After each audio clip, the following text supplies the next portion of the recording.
আসসালামু আলাইকুম। ফাজালে সাদাকাত হইতে পড়া হইতেছে।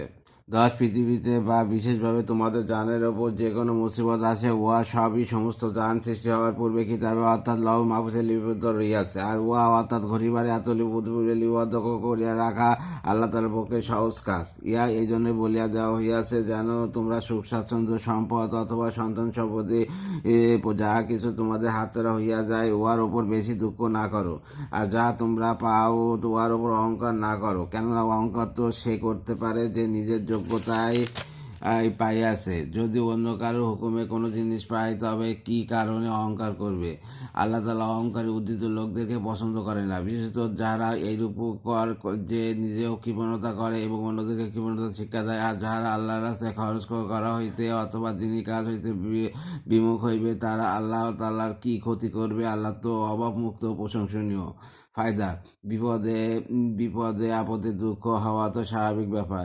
এই আয়াতের উদ্দেশ্য হইল এত বেশি দুঃখ না হয় যা দিন ও দুনিয়ার সমস্ত কাজকর্ম ফিরিয়া রাখে। আর উহা স্বভাবজাত বিষয় যে যখন কোনো বিষয় পূর্ব হইতে নিশ্চিত হইয়া যায় যে উহা অবশ্যই ঘটিবে, তখন ওরূপ চেষ্টা তদবির দ্বারা উহাকে মুলতবি করা যাইবে না। তখন ওই বিষয়ের উপর দুঃখ কষ্ট হালকা হইয়া যায়। পক্ষান্তরে কোনো কিছু যদি অপ্রতিভায় ঘটিয়া যায় তবে দুঃখ বেশি হইয়া থাকে। এই জন্য আয়াতে সতর্ক করিয়া দেওয়া হইয়াছে যে মৃত্যু ও জীবন, দুঃখ আনন্দ এবং সুখ ও বিপদ এইসব জিনিস আমি পূর্ব হইতে ফয়সালা করিয়া রাখিয়াছি, উহা সেভাবে ঘটিবে। সুতরাং উহাতে অহংকার অথবা দুঃখ করিয়া নিজেকে ধ্বংসের মুখে ফেলিয়া দেওয়ার কি কারণ থাকিতে পারে? উক্ত আয়াতে মুকতাল ও ফাকুর এই দুইটি শব্দ ব্যবহার করা হইয়াছে, যার অর্থ দাম্ভিক অহংকারী, তার মধ্যে দাম্ভিকতা নিজেই হইয়া থাকে, অর্থাৎ উহা অন্য ব্যক্তি ছাড়াও হয়। আর অহংকার অন্যের সম্মুখে অন্যের মোকাবেলায় হয়।